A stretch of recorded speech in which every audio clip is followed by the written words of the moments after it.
Hello. तर काल दुपारी चाललेली होती कोबी मंचुरियनची तयारी. तर सगळ्यांना मी कामाला लावलेलं होतं. साक्षीला लसूण सोलायला दिलेलं होतं आणि ना कोबी थोडासा चाकूने चिरून घेतला आणि नंतर ना जो आपल्या घरात पेला असतो ना कारचा ते मी घेतला होता आणि त्यानं मी बारीक चिरत होते.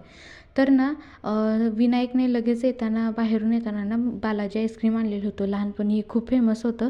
मग त्याचा आनंद घेत घेत आम्ही कोबी वगैरे काय असेल ते चिरत होतो. तर नंतर घरी आले मी आणि आजोबांना मसाले भात खायचा होता. मग मसाले भात करून घेतला आणि 3 शिट्ट्या होईपर्यंत ना त्याला छान असं शिजवून घेतलं आणि नंतर बाहेर आवरून गेलो.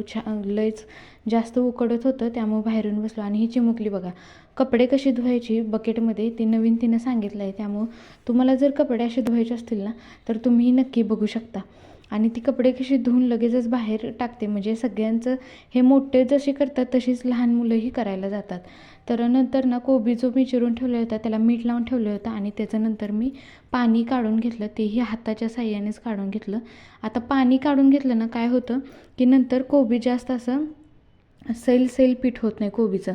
त्यामुळं ड्राय कोबी जर करायचे असतील ना तर हे सगळ्यात उत्तम ट्रिक आहे.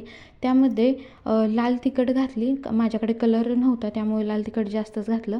परत मक्याचं पीठ घातलं आणि नंतर मैदा घातला. मैद्याचं पीठ घातलं.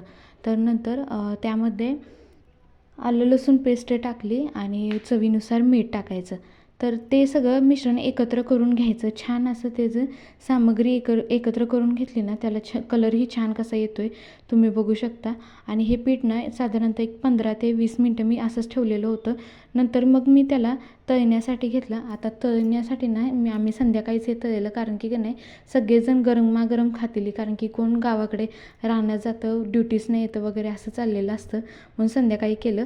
तर तुम्हाला आजचा व्हिडिओ कसा वाटला हे नक्की कमेंट करून सांगा आणि व्हिडिओ आवडला असेल तर आपल्या चॅनलला सबस्क्राईब करा, व्हिडिओला लाईक करा.